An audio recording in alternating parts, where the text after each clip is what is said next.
کہ ایمان دل میں آ گیا تو ایک کشاکش اندر شروع ہو جائے گی. میں اگر فرائڈ کی اصطلاح استعمال کروں تو ایگو اور اڈ یا لبیڈو میں تصادم ہوگا. آپ کے نفس کی خواہش کچھ اور ہے، ایمان کہتا ہے غلط. کشاکش ہوگی کہ نہیں؟ یہ اندرونی جہاد ہے اپنے نفس کے خلاف. جیسے فرعون نے کہا تھا الیس لی ملک مصر وہذہ الانہار تجری من تحتی، کیا میں بادشاہ نہیں ہوں مصر کا؟ مصر کی حکومت میری نہیں ہے؟ اور کیا یہ ساری نہریں جو ہیں میرے نظام کے تحت نہیں چل رہی؟ اسی طرح برا نہ مانیے، ہمارا نفس کہتا ہے یہ جسم میرا ہے، میری ملکیت ہے، اٹس مائی ڈومین، میری خواہش پوری کرنی ہوگی. جیسے اس نے کہا میں نہیں جانتا کوئی خدا ہے میرے سوا اور میرے اوپر، میں نہیں مانتا. نفس بھی کہتا میں نہیں ماننے کو تیار، کیا حلال ہے کیا حرام ہے، کیا جائز ہے کیا ناجائز، میری خواہش پوری کرو.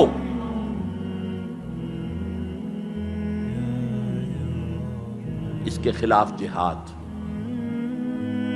یہ پہلی منزل کا جہاد ہے. اور آپ کو معلوم ہے 3 منزلہ عمارت ہے، تو بلند ترین تو ہے تیسری منزل، اہم ترین ہے پہلی منزل.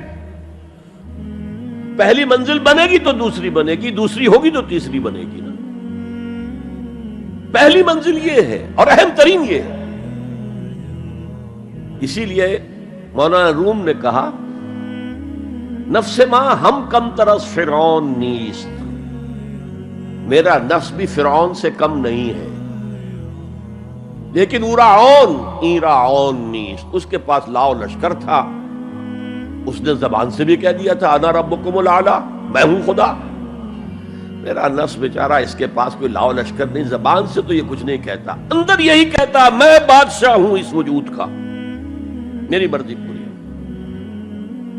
اسٹرگل اگینسٹ دس بیسر سیلف، ایک سیلف ہے اونچی سیلف، خودی، انا، ایگو، اور ایک ہے یہ بیسر سیلف، یمانی جبلتیں جو اندھی بہری ہیں، جو حلال اور حرام سے انہیں کوئی غرض نہیں ہے، ان کے خلاف جہاد کرنا.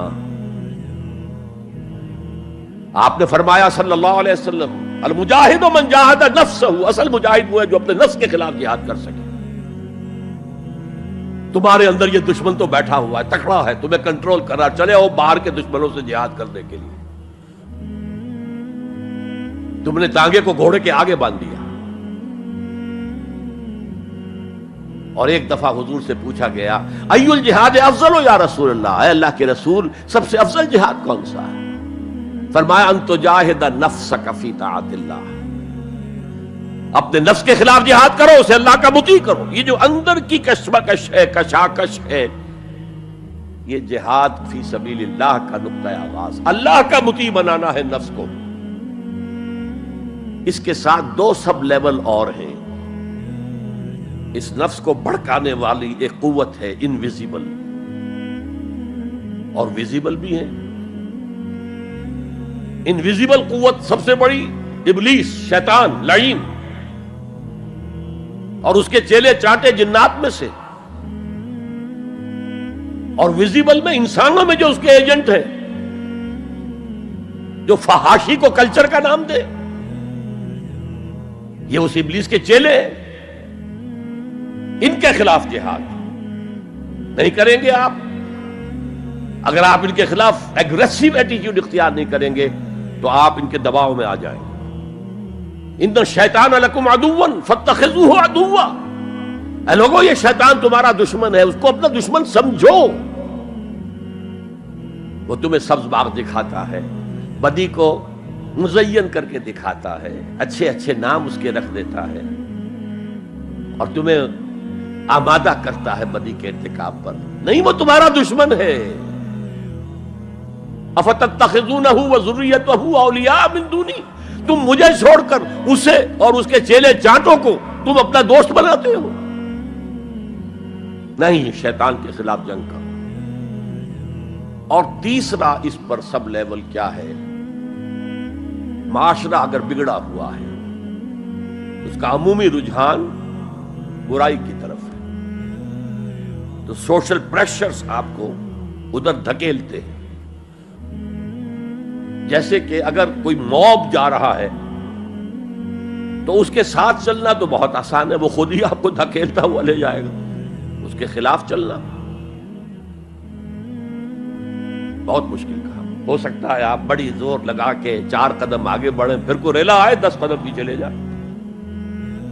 تب 2 ہی راستے ہیں، زمانہ بات و سازت تو بعد زمانہ بے ساز۔ یا تو پیسو معاملہ ہے، زمانہ تمہارے ساتھ سازگاری نہیں کرتا، چھوڑو تم زمانے کے ساتھ سازگاری اختیار کر لو، چلو تم ادھر کو ہوا ہو جدھر کی۔ ایک یہ ہے کہ نہیں، زمانہ بات و سازت تو بعد زمانہ ستیس۔ زمانہ اگر تمہارے ساتھ سازگاری نہیں کر رہا تو زمانے سے جنگ کرو، لڑو، ریزسٹ کرو۔